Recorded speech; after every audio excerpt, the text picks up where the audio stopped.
Hello and welcome to another Scottish mountain walking guide. In today's walk I travel to Blair Atholl to climb Beinn a Ghlò. Beinn a Ghlò comprises of 3 Munros, Càrn Liath, Bràigh Coire Chruinn-bhalgain and Càrn Liath. Upon climbing Càrn Liath, I completed the halfway mark, having recorded the 141st Munro for this channel. This is a slightly longer walk. There are no exposed, rocky or scrambling sections. There is around 4 kilometres of rough, wet, boggy peat on the descent. But other than that, it's a really good path and on a clear day, very easy to navigate. The other thing to note is that the final summit of Càrn Liath is actually about 100 metres beyond a trig point, and the trig point is 1 metre lower than the true summit, so you just need to take care that you go beyond the trig point. The total distance for this walk is 22 kilometres, with 1,282 metres of ascent, and in summer conditions is expected to take around 8 hours to walk. There is a large car park that can easily accommodate around 50 cars. It costs £5 for cars and £8 for minibuses. There is no overnight parking permitted, and there are no height restrictions. It's around 1 hour and 50 minutes drive from Glasgow or 1 hour and 40 minutes from Edinburgh. From the car park, you're going to continue along the road that you used to drive to the car park in a northeasterly direction. When you come to the corner of the woods here, the road bends to the left and you go through a gate straight ahead. This takes you along a gravel road and you follow that gravel road. You'll come to a junction where the gravel road goes straight ahead, and then a fainter, it does look like a 4x4 track, but it's more grassy, goes off to the left. So follow that grassy road off to the left. You'll go through a gate in the fence next to the tin roofed shed. So you go beyond the shed and then the path bends to the right, go across a series of stepping stones and then follow the path that takes you up the mountainside. And fairly quickly you'll arrive at the summit of Càrn Liath. Again, there's a trig point on this top. From there you're going to head more northwesterly and just follow the ridgeline. It's the highest point and you're just curving round and following a well-made path. It'll then descend down here to this little Beinn and then you'll go up the other side. Just keep following the path and make your way up until you reach the summit of Bràigh Coire Chruinn-bhalgain. From that summit you're going to follow the clear path and it bends round almost directly east. And we went round the back of, there's a little top here and there's a very clear path that goes round the back of it. But when you get round the corner here, so it's going north-east and then it's heading more directly east, the path itself just fades away. At this point you can see the descent path going down here, and there is another path that goes across and around this side. But we found this quite an easy way to go. So you go round and then you're going to start to descend down a gravelly path. Very easy and clear to follow. Takes you down to this Beinn and then the path goes off and then starts to rise up the other side. Again, it's very clear and you follow that path. You'll come to a cairn at the start of the ridge here as it flattens off. It is a very flat top along here, quite rocky as well. And then you'll see the trig point, and that is quite a high point on the ridge line, but you want to just go round that. I didn't even go over the top of the trig point, I just went round to the side of it and made my way to the actual summit. From the summit of Càrn Liath, you retrace your steps back down to the Beinn. Path splits just at this point and there is a little cairn, so you can see where the path splits. It wouldn't matter if you went back down the other path, you can easily cross it over to the path here. It's only a matter of metres. Once you start descending down here, a little bit further down, somewhere around about here, it starts to get very wet, very boggy, very rough going, and there's lots of little paths where people will be going a little bit higher to try and avoid the worst of the horrible, peaty, boggy section. It's not much fun, this descent. As you make your way further down, you'll eventually come to a point, and I don't know if we missed the point, I think we might have went just slightly further on. It wasn't obvious where you were to go straight down, but as you're coming down here, the path, it does keep curving round, and fortunately it was clear and we could see on the opposite side where this path was. So if you're coming down in cloud, you'll just want to keep an eye on your position. It would be quite easy just to follow the path as it goes on and comes round here a bit further. But you want to cross over to the other side of this stream. And then again, it's still very boggy and peaty and rough going on this side. It doesn't let up until a little bit further down, and then around about here you come to a very nice path. I'll see if the other map shows it. So you can see there, just before the route showed up, there's a really good path here. So you continue to follow that path, and now it's very easy. This path is a couple of feet wide, well made, comes all the way down almost to a T-junction. There is a path that goes across here that's not shown. Yeah, there, that path there. So when you come down to that path, you want to turn to your right and then just head back out. It's quite a long walk, and we certainly was feeling it at this point in the walk. You'll come back to where you see that tin roofed shed. You just continue to follow the gravel road all the way back out to the gate and then back to the car park. Good morning. I'm at the car park for the start of the walk up Beinn Ghlò. It is a pay car park, pay and display, £5 for a car, no overnight parking, no height restrictions. And from the car park you just keep following the road that you came in on, and you can actually see the summit of Càrn Liath just up there.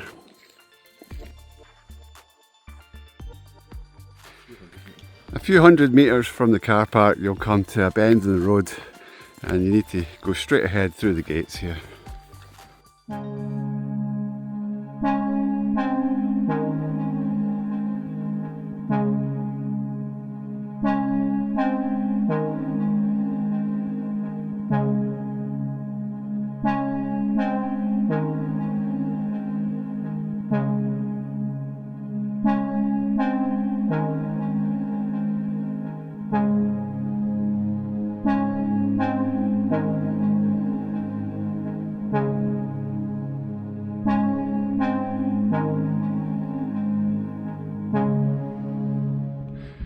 It's turning out to be quite a nice day. A gentle breeze, sunshine, some cloud, and the summit of Càrn Liath is clear at the moment. We're just going to turn off this path slightly ahead. You'll come to this fork in the road. The main road goes off to the right. You'll see, as you're approaching, you can see the roof top of a tin hut.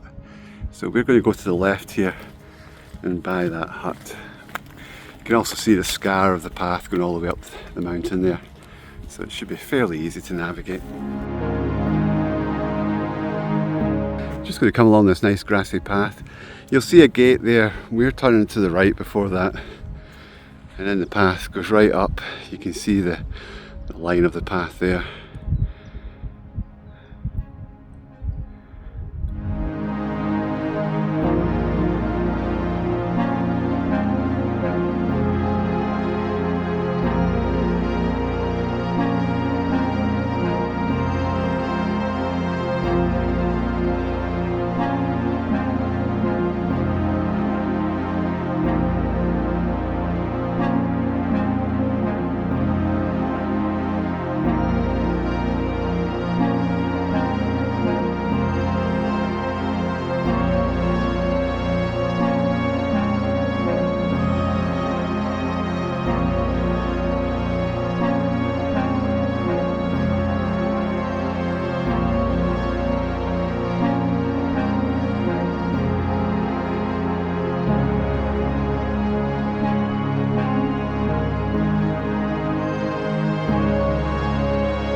We've got about 200 metres of ascent to go. It's quite a steep slope this, a wee bit breezy, but it's got a really good path, so it's easy, quick progress.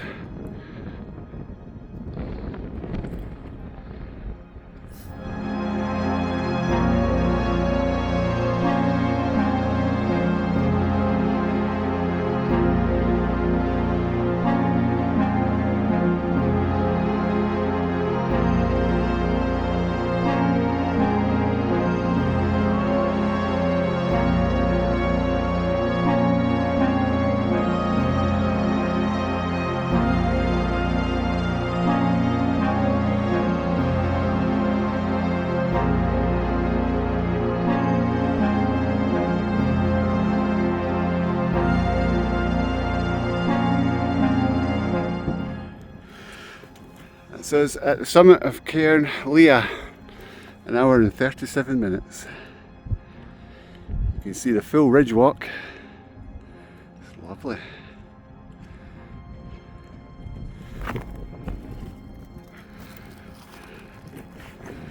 It's a little bit breezier up here. It's not too bad.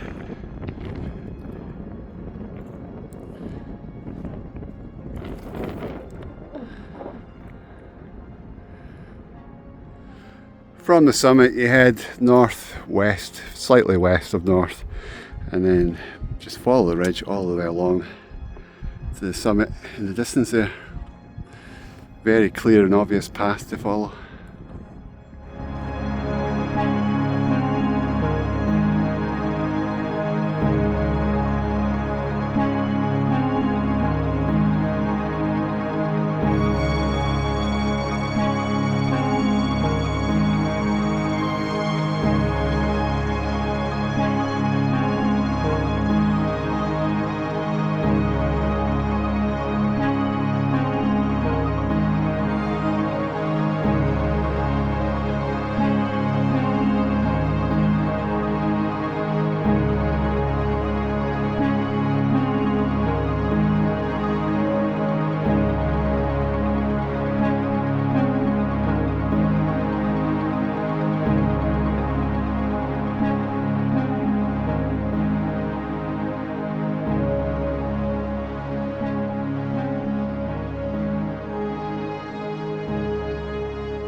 It's turning out to be a very nice day.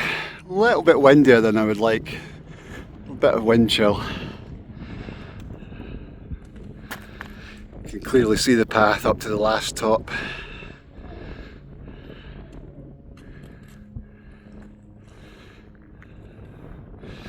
Well, it's quite a steep section to come up to here. Little bits of scree, clear path.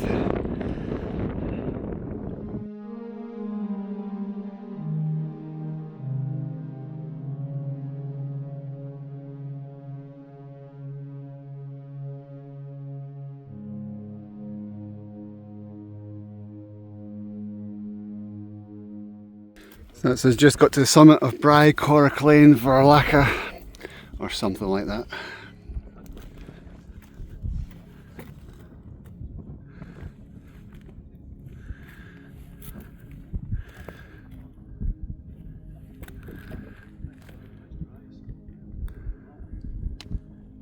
Looking back at Càrn Liath, it's quite a significant drop down between there and here. It's not difficult. I don't think there's any form of scrambling required for this route. From here we're going to head down northeast. You can see the path, it's very clear. Curves round there, down to the Ghlò, then back up the opposite side to the next top. From there you retrace your steps back down to that Ghlò and then go out down the bottom of the mountain there. From the top we're just going to head northeast and along a very clear worn path.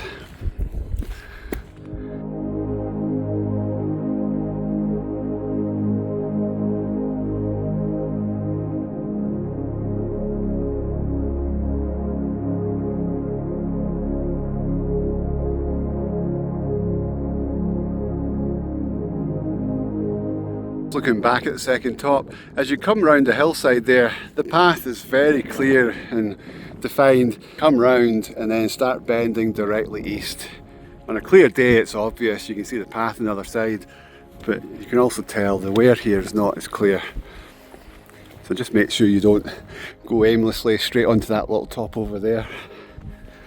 We're going to make our way down to the Ghlò and then up the other side.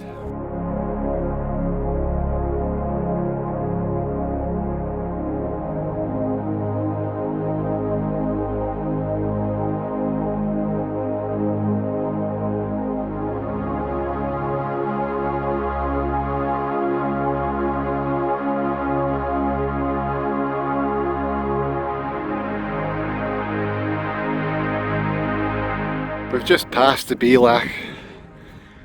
You can see all the way down to Glen Tilt. And now we're making our final ascent.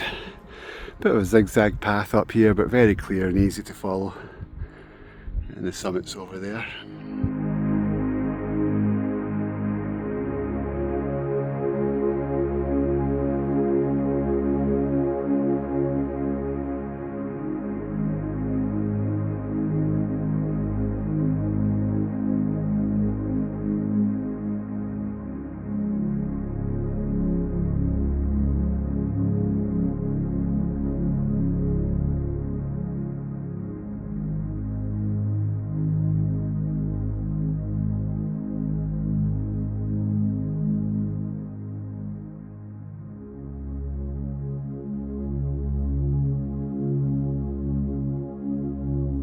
It starts to flatten off now. You'll see this little lump of rocks, but that's not the summit. We've got a bit of a ridge walk to go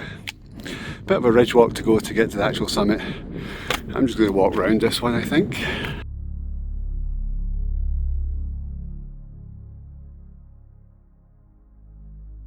We're coming to a trig point, but I'm pretty sure the summit's just a little bit further on again. Now you can see the summit ahead. That's us approaching the summit of Càrn Liath.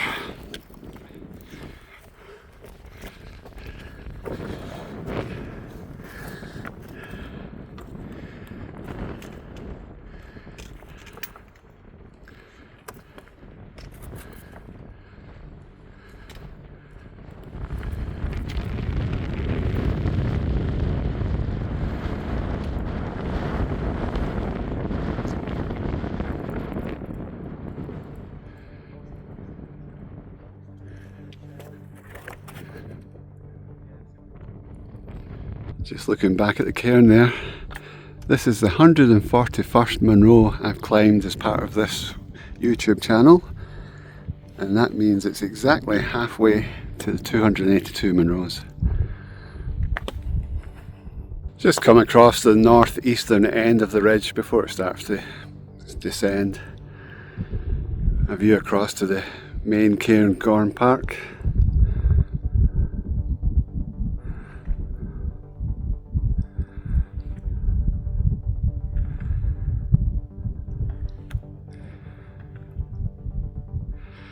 You can actually make out all three tops from here.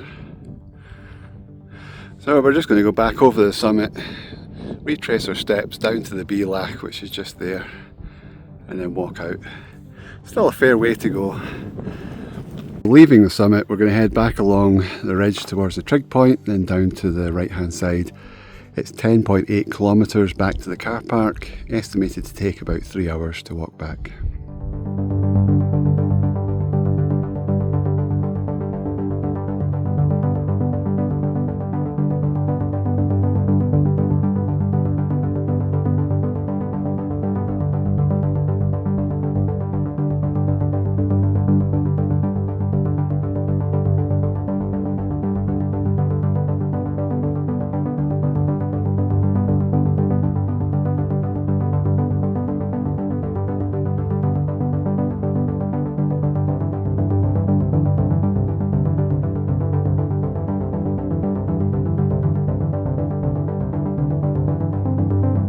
As you're descending down here, you're going to come to this cairn. We passed it on the way up.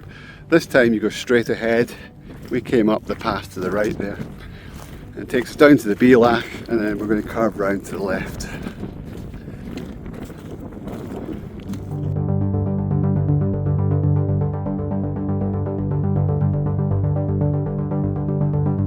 Now we just follow the path down this valley.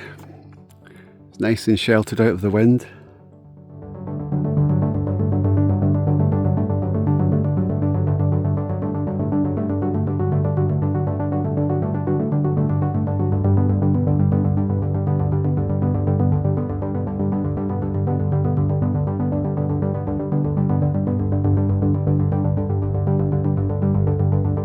There is a bit of a boggy section here, keeping to the left to try and avoid the worst of the wet parts, and It has rained a bit recently. You can see that guy over there as well to the left of the path. We'll see how long this goes on for.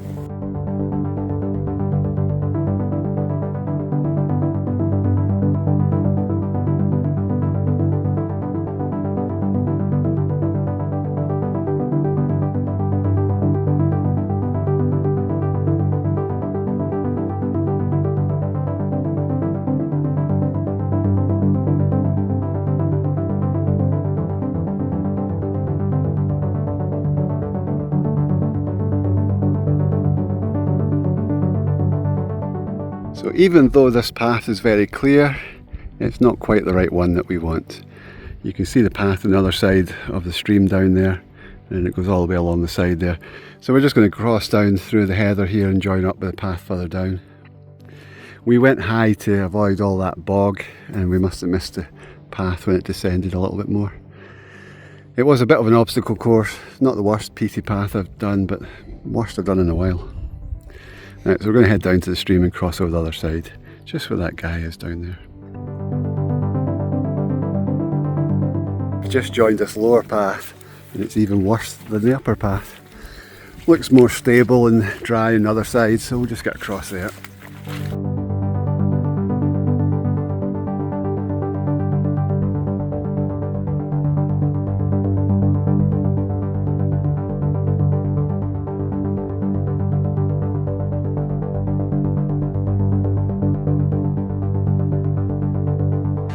This side of the valley was no better than the other side.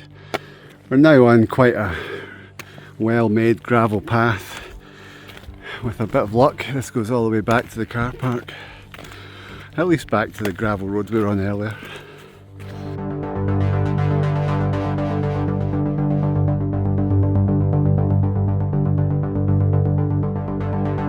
So we've been on this path 5 minutes. It's much better than the bit from the Beinn down to the path, and it stretches out as far as we can see ahead.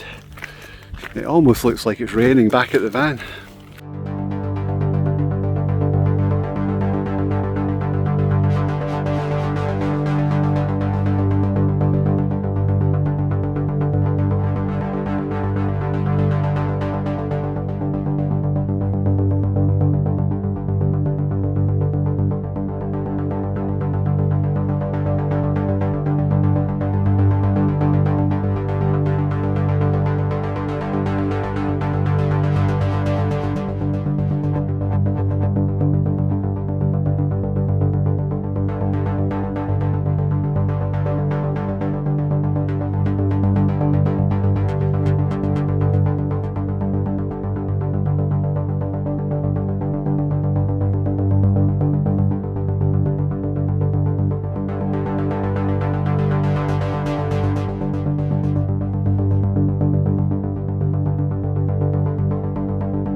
We're just coming back to the junction where we turned off this morning to go by that tin roof shed over there.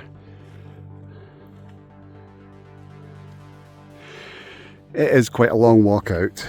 I may have mentioned that before, but not too far to go now to get back to the car park.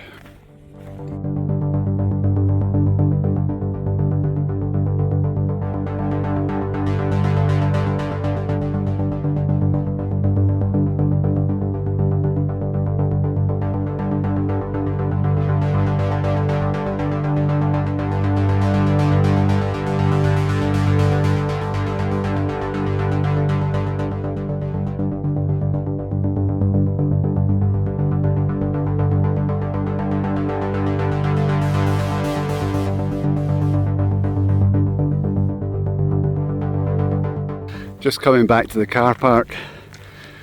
Got caught in the rain a little bit last sort of 15 minutes. 7 hours and 20 minutes walking time. Hope you enjoyed the video. Thanks for watching, and as always I look forward to showing you more in the next one. Bye for now.